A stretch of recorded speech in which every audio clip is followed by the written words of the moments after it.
In this video, let's understand which of these three, salary, job profile, or company, gives you long-term happiness. Hi, this is Ashish Gaurav. I have done my BTech from IIT Kharagpur and Masters from ISI Kolkata, and I work as a data science consultant. Before we begin the economic analysis of salary versus job versus company, let's try to understand few things over here. Salary, which we are talking over here, is your current salary which you are going to get offered. Then the job profile is also the current job profile which you are going to get offered, and the company also the company which is offering this salary and job profile. Now this is the current offer. Now this is in context with the current offer which you have in hand.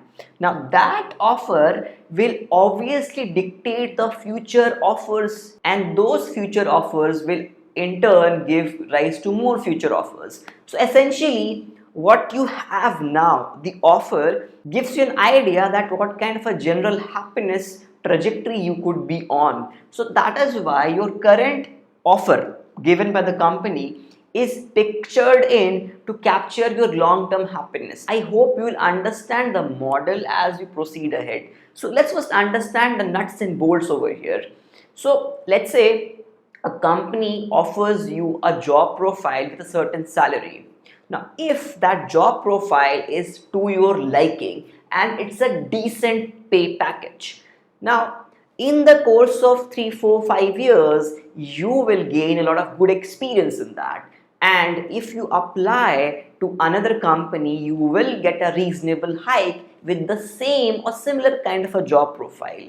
Now, if the job profile was as per your liking, definitely you would have gotten good amount of happiness over the job period. And as you are going to get a similar kind of a job profile as per our assumption in your next job after 3-4 years, you will again get good amount of happiness in that as well, and so on. That is why if you essentially get a good job profile with a decent pay package, our assumption says that you should have a reasonable high value of happiness. Now, who is the facilitator? The company is the facilitator. So, definitely, if you get a job offer from a good reputed company like an MNC, then definitely you will get good amount of future prospects as well, because we are considering long-term happiness. So let's say a good company offers you a job profile with a salary.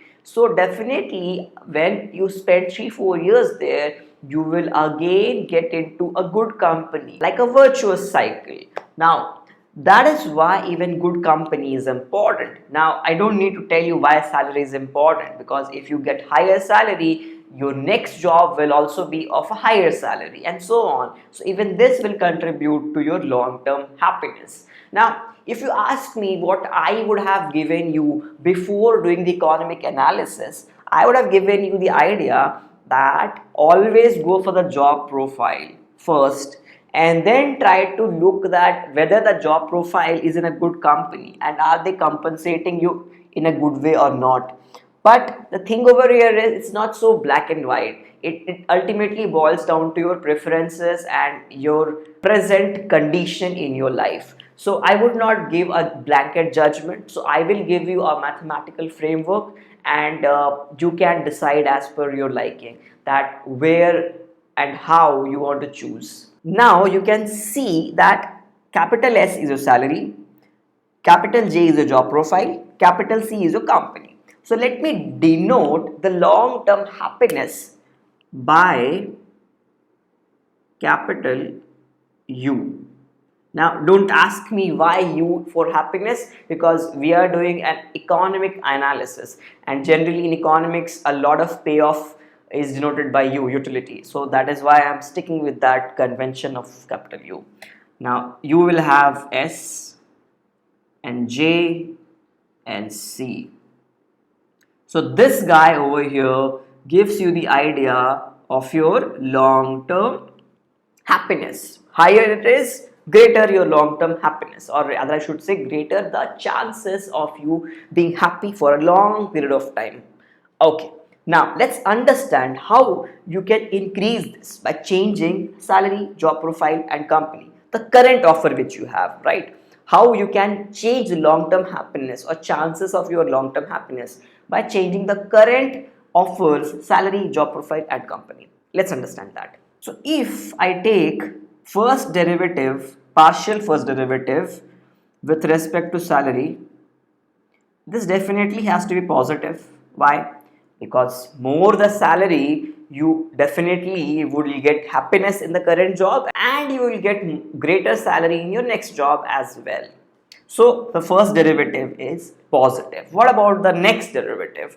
Now definitely if you get a high salary in your current offer, your chances of getting more opportunities reduces, because let's say you are at a very high level of salary, let's say just for the sake of it in Indian rupees 50 lakhs per annum, and then automatically a lot of jobs goes out of your picture because a lot of jobs are not above 50 lakhs per annum. So your options become quite limited. But let's say you're at 5 lakhs per annum. So in that specific scenario, your options are still wide. You can increase from 5 to as much as you can. So definitely your options are greater when you have a lesser salary. So if I have to consider the long-term prospects of your happiness, there will be diminishing returns to this increase in salary. The second partial with respect to salary has to be negative. What about the job profile? Now, if I think about the job profile, if I get a good job profile, definitely I will get happiness out of it. Better the job profile, more happy I will be on a long period of time, because if I get into a good job profile now, even the future job profiles which I would get into has high likelihood of being as per my liking.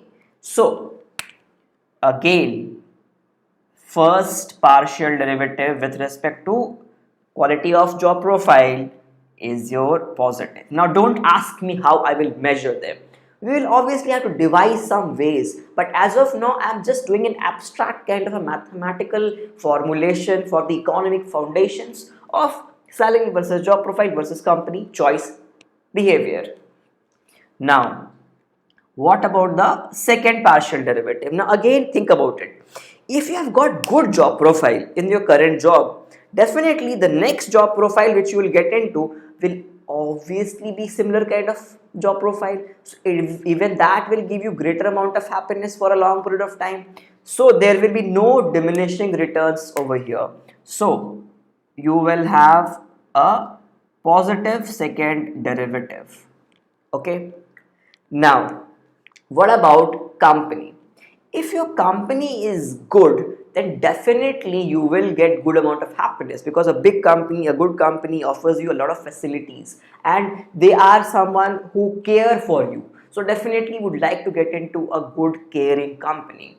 So I would say that U first derivative with quality of company is positive. Now again, don't you think that there will be diminishing returns kicking in soon? Because the moment you get a good company, your again chances of getting to a better company reduce as you go further in your life. Because let's say there are 100 companies and there are top 5 companies and you're in the top 5 company as of now. So definitely you will now prefer being in the top 5. So your choices, your degrees of freedom reduces. So therefore your diminishing returns will kick in pretty soon.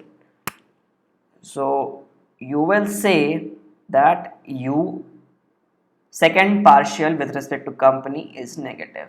So over here, just remember this guy, that I need a good job profile. This is guaranteeing me a very long-term happiness. Let's understand the cross relations. Now, to understand the cross relations, we have to do the second order partials. What about u double derivative sj? Now, if the job profile is better, does that have some kind of a relation with your salary? I mean, I really do not know for a lot of industries. So this is industry and job profile specific. So I would give a question mark on this. I do not know what will happen to this. Put your assumption over here. Now, what about the other factor? The job profile and company, JC. Now, if you are at a good company, the chances of you getting a good job profile definitely increases, right? So there is some kind of a relation between a good company and a good job profile. So I will give it a positive second partial derivative. Now, what about the other guy left out? The salary and the company. Now, obviously, over here, you'll have to understand that your salary depends a lot on the job profile which you are in. But still, if let's say I have to just consider your company and salary, then there has to be some kind of a positive relation, because a good company will give you a better salary. That's the idea over here. So if you try to understand the nature of this analysis, you'll pretty soon realize that your first idea should be to get a good job profile, and then once you have a good job profile, if you get into a good company, it will obviously be giving rise to a greater happiness over a long period of time. And also, a good company gives you a greater chance of getting a higher salary. Now, some people might say that no, this is not positive, because let's say I get into a very new startup and I don't know how good the company is, I might get a very high salary. But consider this: if you go in a startup, what are the chances of you getting that higher salary in the next period, in the next job you get? So definitely there is some kind of a relation which you have to understand, that let's say you get into some kind of a new startup which as of now you feel that this company is good and is offering you a large sum of money, but what about the next job?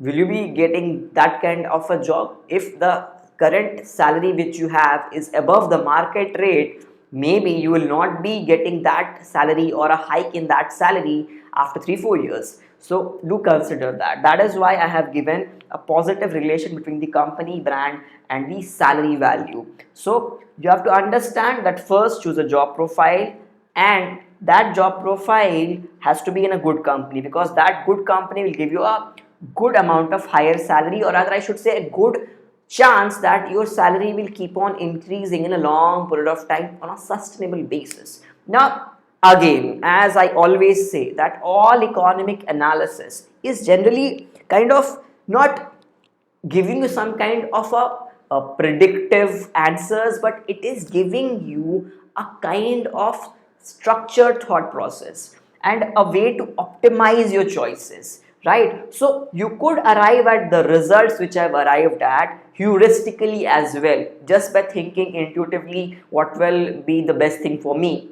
But when we think in terms of the economic decisions to take, we have a structure in our thoughts, and that gives rise to better decisions for a long period of time. And that is why you need to think like an economist. And yes, if you want more videos on how to think like an economist, I have made one video in which I specifically talk about how to develop your economic thinking process, or how to think like an economist. You can check that out from here.